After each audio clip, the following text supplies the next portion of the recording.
My name is Miranda Cole. I'm 32, an accountant in Reno, Nevada, living in the apartment I worked years to buy. Everything was fine until one evening when my parents showed up at my door, bags in hand, claiming they'd lost their house, bad investments. They said nowhere else to go. I let them in, but something didn't feel right. Their faces were strangely calm, their story far too vague.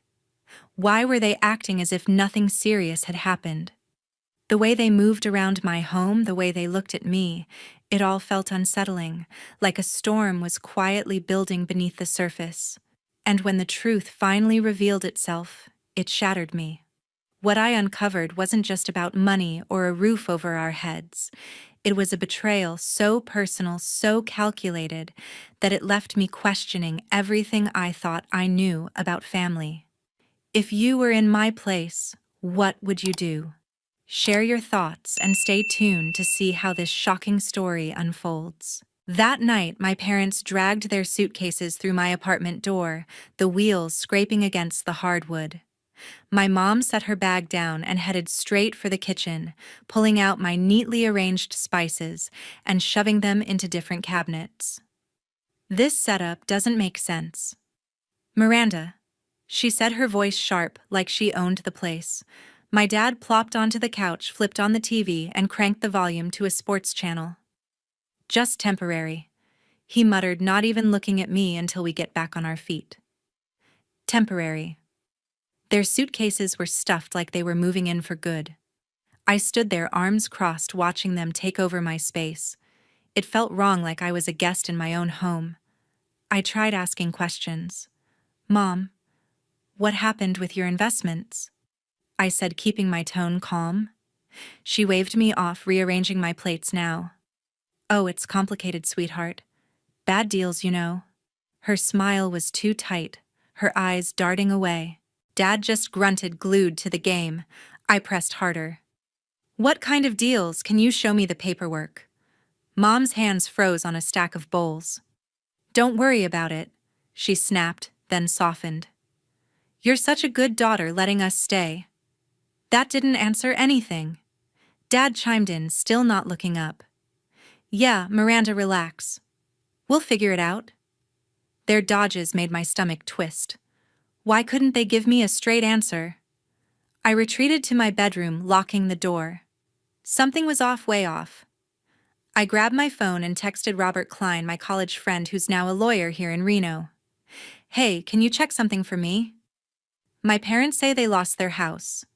I need to see the property records. Robert replied fast on it. Give me a day or two. I thanked him, but my mind was racing. Why did they act so comfortable if they'd just lost everything? I lay awake, replaying Mom's vague words about my sister. She's doing fine, Mom had said earlier, almost too casually when I asked about her. It was a throwaway comment, but it stuck with me. Why bring her up at all? The next morning, I found Mom in the kitchen again, now organizing my pantry. This place could use some order, she said, tossing out my half-empty cereal box. I bit my tongue, trying not to snap. Dad was sprawled on the couch, coffee mug in hand, flipping channels. You got a nice setup here, Miranda, he said, like he was sizing up my apartment. I forced a smile. Thanks, Dad. So what's your plan? You looking for a new place? He shrugged. We'll stay until things settle. No rush. No rush. My apartment is in a hotel. I pressed again. What about your savings? Any leads on jobs?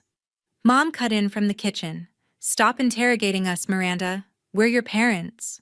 Her voice had an edge, like I'd crossed a line. I headed to work, my head spinning.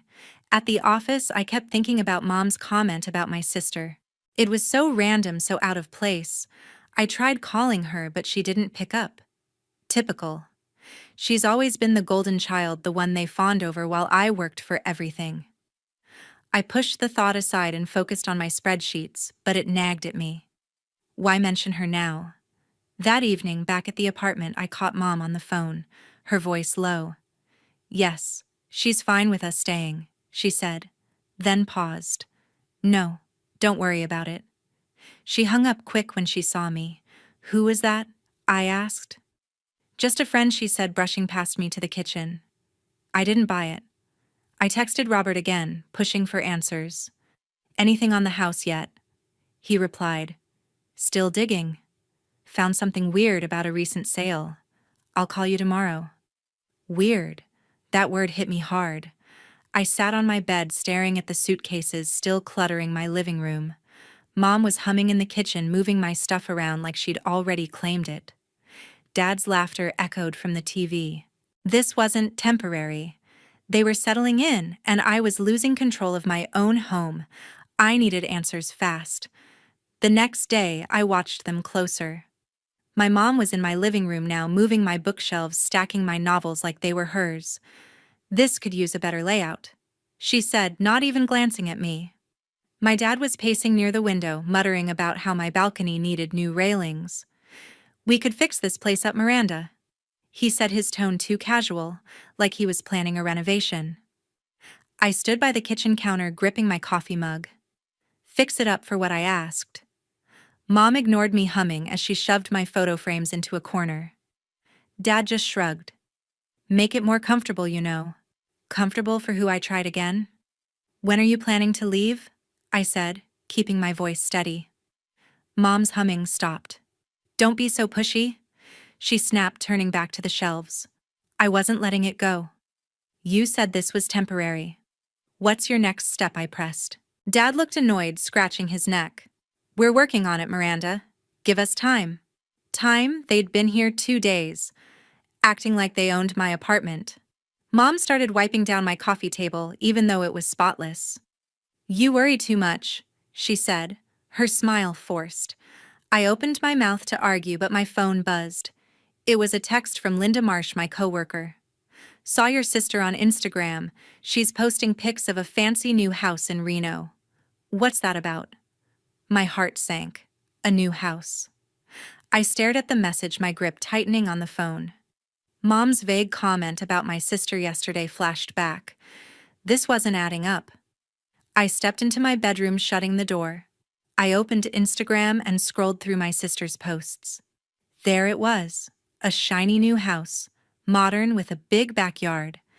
She was posing in front of it, all smiles, captioning it, "Living the dream." My stomach churned. How could she afford that? I texted Linda back. When did she post this? Linda replied instantly. Last week. Looks expensive. Last week. That was right before my parents showed up. I sat on my bed trying to piece it together.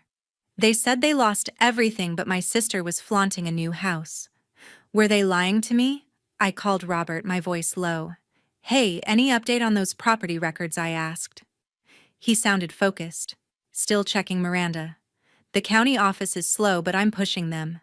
Should have something by tomorrow. I thanked him, but my mind was racing. Why would Mom mention my sister so casually? I went back to the living room. Mom was now rearranging my curtains, pulling them down. These are too dark, she said, tossing them onto the couch. I clenched my fists. Mom, stop touching my stuff, I said, sharper than I meant. She looked up, surprised. I'm just helping Miranda. Helping, eh? It felt like they were erasing me from my own home. Dad was on the phone now, speaking quietly in the corner. I caught a few words, something about the plan and no issues. He hung up when he saw me watching. Who is that? I asked. Just a realtor, he said, too quick. A realtor. For what? I pushed harder. You're looking for a new place already? He waved me off. Don't worry about it. I wasn't buying it. I went back to my bedroom, my head spinning. Linda's text kept nagging at me. I checked my sister's Instagram again, zooming in on the house. It looked like one of those upscale places in South Reno, way out of her price range. She's a part-time barista, no way she could afford that alone. I paced my room, trying to stay calm. Mom's humming from the living room grated on my nerves. Dad's muttering about fixing my balcony echoed in my head. They weren't acting like people who'd lost everything. I texted Linda again. Anything else about my sister? She replied, heard she's hanging out with some shady friend talking big about some business deal. Shady friend. That sounded like trouble. I sat down staring at my phone. My parents were hiding something, and my sister was tied to it. The next morning, Robert called. "Miranda, I got the records," he said, his voice low. "Your parents sold their house 2 weeks ago for $860,000. The money went straight to your sister for a house in South Reno." I froze, my phone pressed hard against my ear. What I managed to say. Robert kept going. The sale was clean. No foreclosure, no bad investments. They signed the funds over to her name. My chest tightened. They lied. They didn't lose their house. They gave it all to my sister. I thanked Robert, my voice shaking, and hung up. My parents were in my living room sipping coffee like nothing was wrong. How could they look me in the eye and lie like that? I needed more answers. I drove to a coffee shop to meet Sylvia Dean, my aunt. She's always been the one person in the family who tells it straight. When I sat down, she could see the anger in my eyes. "What's going on, Miranda?" she asked, leaning forward. I spilled everything: my parents' sudden arrival, their vague story, the Instagram post of my sister's new house. Sylvia's face darkened. "I was afraid of this," she said, stirring her coffee. "Your sister got pulled into a risky deal by Danielle Ford, her friend. They're planning to open some trendy restaurant in Reno, maybe with a mini casino attached. Your parents bankrolled the whole thing." My jaw dropped. A restaurant, a casino. That's what they sold their house for. I pressed Sylvia for details. "Danielle's been pushing your sister to go big," she said. "Tara's always been impulsive, and Danielle's got her convinced this is their ticket to millions. Your parents ate it up, handed over the cash without a second thought." I leaned back, my head spinning. My sister, a part-time barista, was chasing some pipe dream, and my parents gave her everything. Meanwhile, they were crashing at my place, acting broke. "Why didn't they tell me?" I asked. Sylvia sighed. "They knew you'd ask questions. You're not like Tara. You don't just nod and smile." Her words hit hard.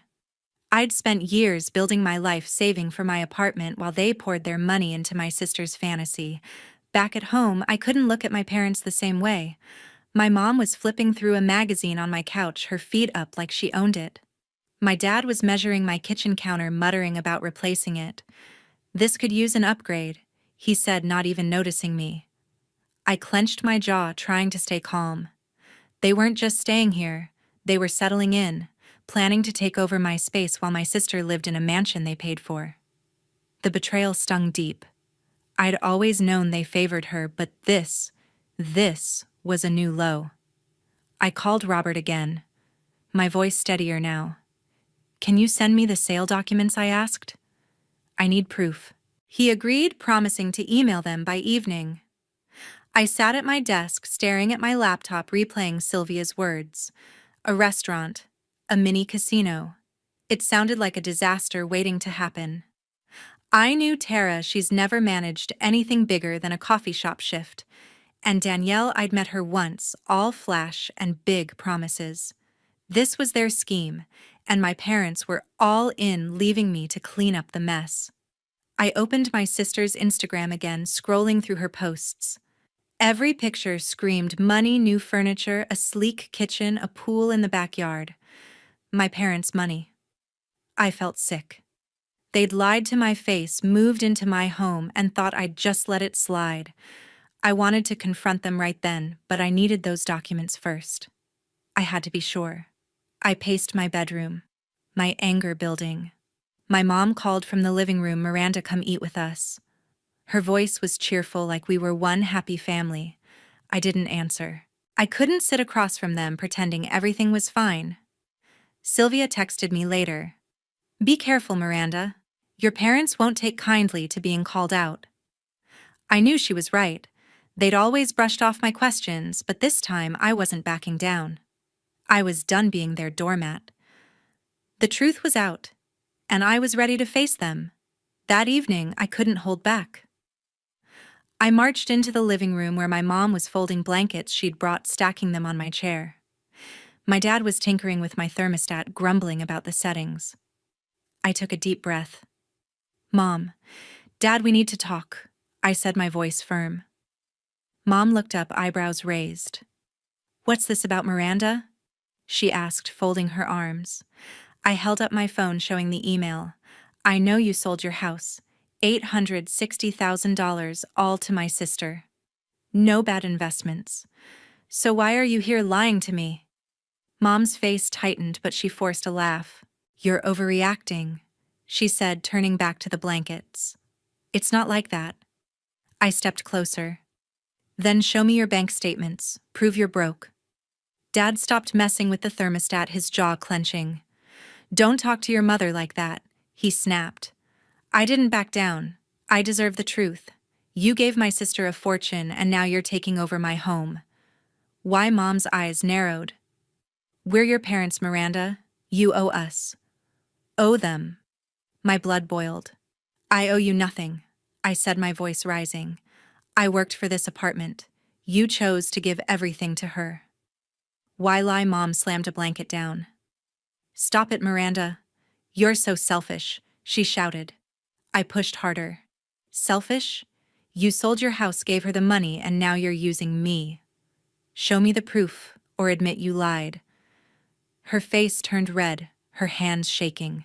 Before I could react, she stepped forward and slapped me across the face. The sting shocked me, my cheek burning. I stumbled back, staring at her. Dad froze, his eyes wide. "Pamela, enough?" he barked, but she just glared at me, breathing hard. My phone rang, cutting through the tension. It was Linda. I stepped into the hallway, my hand on my cheek. "Miranda, you okay?" she asked. "I just heard your sister's been blowing money like crazy, fancy dinners, designer bags, the works." I clenched my fist. "Thanks, Linda," I said, my voice tight. "She's living it up while my parents crash here." I hung up, my anger surging. Tara was out there wasting their money while they tried to guilt me into giving up my home. A loud knock startled me. I opened the door to find Edward Blake, my neighbor, looking concerned. "Everything all right, Miranda?" he asked. I heard shouting. I forced a nod, my cheek still stinging. "Just a family disagreement, Mr. Blake?" I said, trying to sound calm. He frowned, glancing past me. "If you need anything, I'm right next door." I thanked him and shut the door, turning back to my parents. They were whispering now. Mom's face still flushed, Dad avoiding my gaze. I took a deep breath, steadying myself. "You need to leave," I said, my voice low but firm. Mom laughed, sharp and bitter. "You're kicking us out after everything we've done for you." I stood my ground. "You lied to me, took over my home, and now this." I touched my cheek, the pain fueling my resolve. "Get your things and go." Dad stepped forward, his voice softer.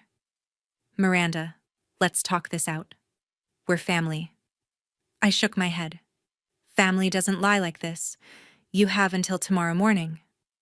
Mom scoffed, grabbing a blanket and storming to the guest room. Dad followed, muttering under his breath.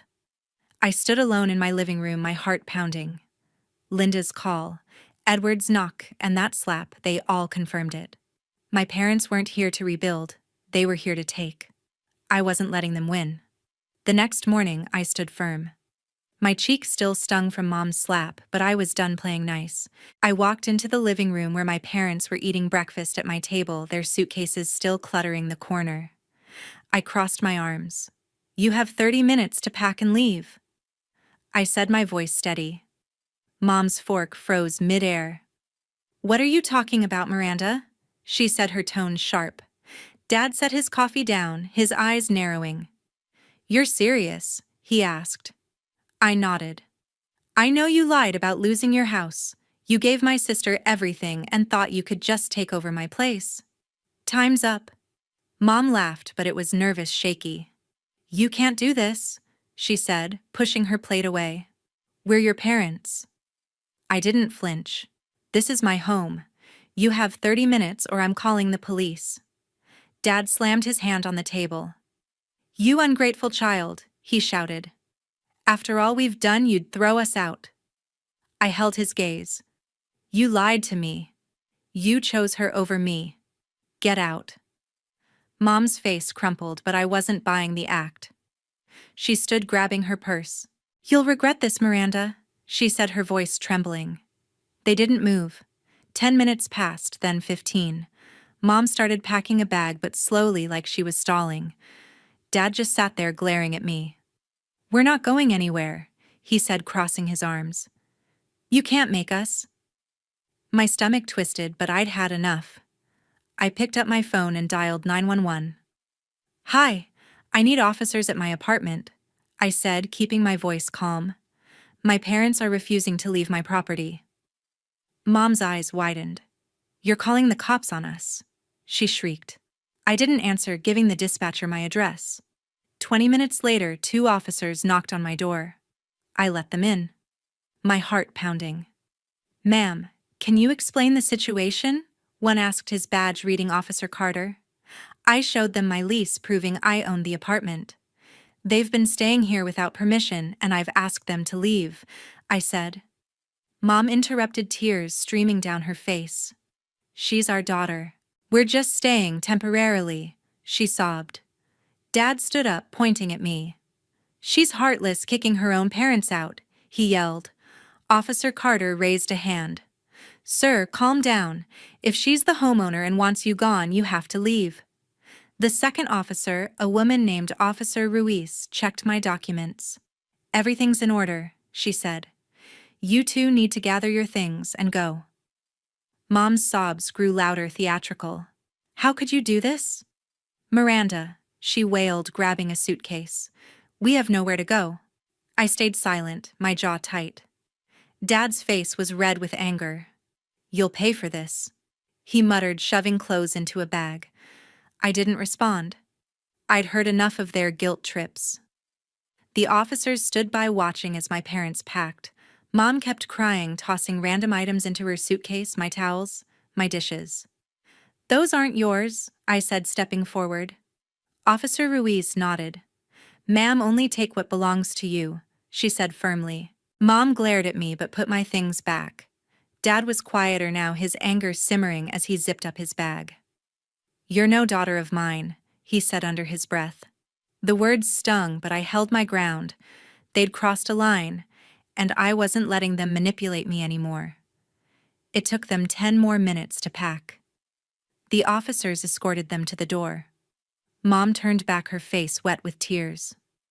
"You're breaking our family apart," she said, her voice breaking. I looked her in the eye. "You did that when you lied to me," I said. Dad didn't say a word, just walked out, his suitcase dragging behind him. The officers followed them to their car, ensuring they left. I watched from my window as they drove away, my heart heavy but resolute. I closed the door, the silence deafening. My apartment was mine again, but the weight of what I'd done lingered. I wasn't backing down, though.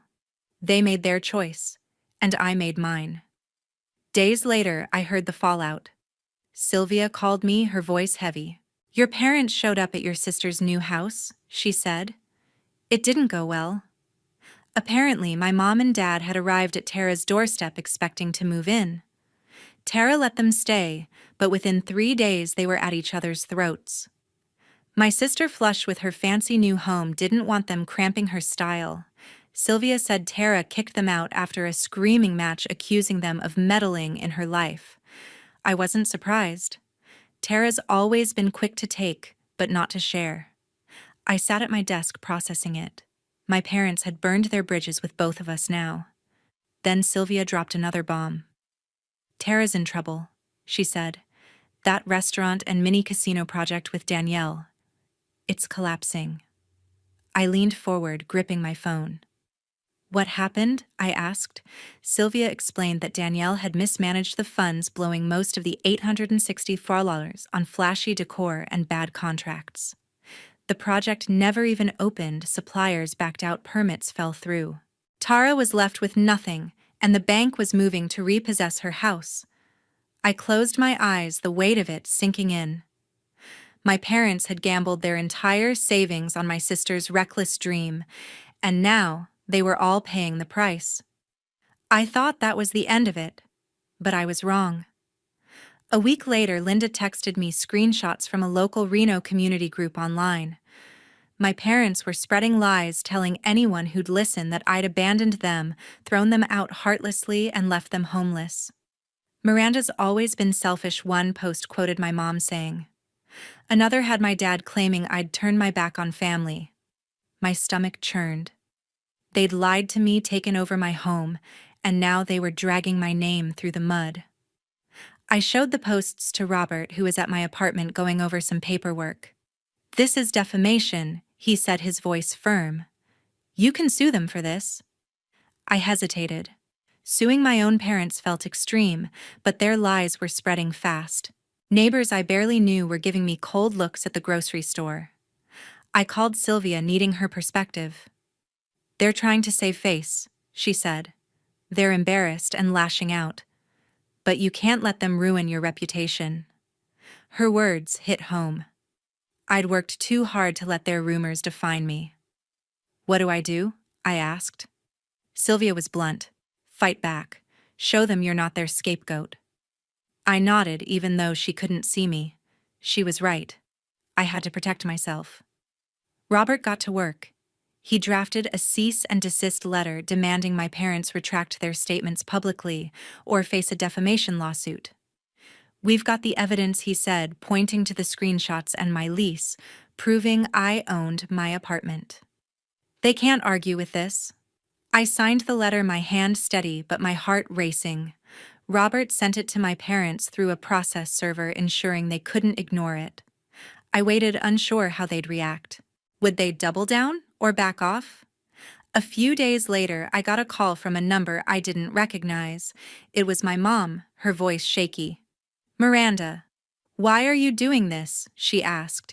"You're tearing us apart." I clenched my jaw. "You spread lies about me," I said. "You said I abandoned you when you lied and tried to take my home.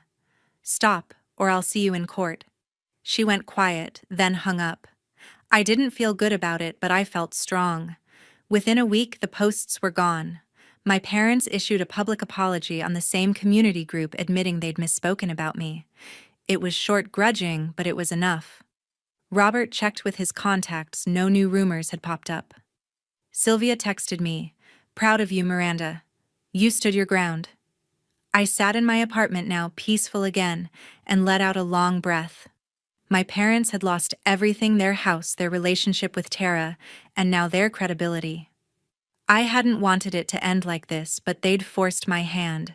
I wasn't their doormat anymore. Weeks later, I found peace.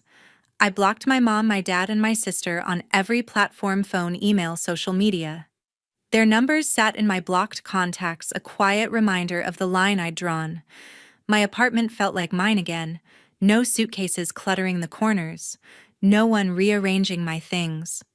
I walked through my living room, running my fingers over the furniture I'd worked so hard to buy. For the first time in months, I could breathe. The silence wasn't heavy anymore. It was freeing. I'd spent years trying to please my family, always coming second to Tara. But no more. I was done chasing their approval. Sylvia stopped by one afternoon, bringing coffee and her usual blunt wisdom. "You did the right thing," she said, sitting on my couch. "Family doesn't get a free pass to hurt you." I nodded, stirring my latte. "It's hard," I admitted. "I keep wondering if I was too harsh." Sylvia shook her head. "You set boundaries. That's strength, Miranda, not cruelty." Her words sank in. I'd always seen boundaries as selfish, but now I understood they were how I protected myself. Sylvia squeezed my hand. "You're tougher than you think," she said. I smiled, feeling a weight lift. Linda kept me grounded too. We met for lunch at a diner near my office, splitting fries and trading stories. "You're better off without them," she said, dipping a fry in ketchup. "I saw your sister's latest post. She's still acting like nothing's wrong." I sighed, shaking my head. Tara had lost her house, but she was back to posting selfies, pretending her life was perfect. I didn't check her page anymore. It wasn't worth the energy. "I'm done with her drama," I told Linda. She grinned. "Good. Focus on you now." Her support, steady and no nonsense, reminded me I wasn't alone. I started small rituals to reclaim my space. I bought new curtains, bright ones that let the Nevada sun flood my apartment.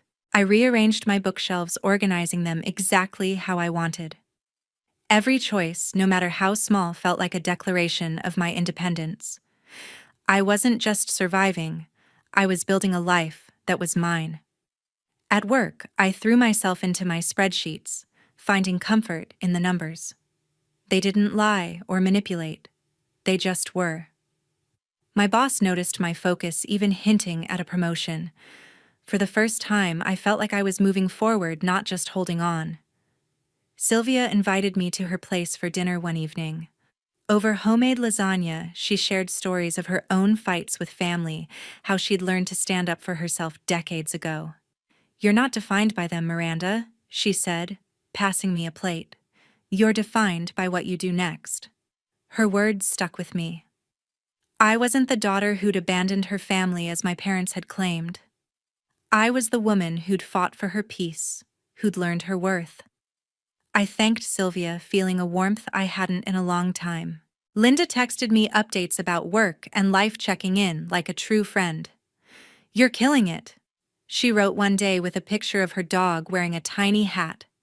I laughed, saving the photo. These moments, small, real, human, were what mattered now. I didn't need my parents' approval or Tara's chaos. I had people who saw me for me, not for what I could give them. One night, sitting on my balcony, I thought about everything I'd been through. The lies, the betrayal, the fight to take back my home, it had all led here. I'd learned to value myself, to say no without guilt. I'd drawn a line and I wasn't crossing it again. I looked out at the Reno skyline, the lights steady against the dark. My life wasn't perfect, but it was mine. And that was enough. I turned to the camera I'd set up, something I'd started doing to process my thoughts. "Family is supposed to lift you up," I said, my voice clear. "But what happens when they tear you down? When they cross your boundaries, lie to you, use you?" I had to make a choice, to let them walk over me or to stand up. I chose me. What would you do if family crossed your boundaries? I stopped recording, feeling lighter. Maybe someone out there would hear my story and find their own strength. That was enough for me.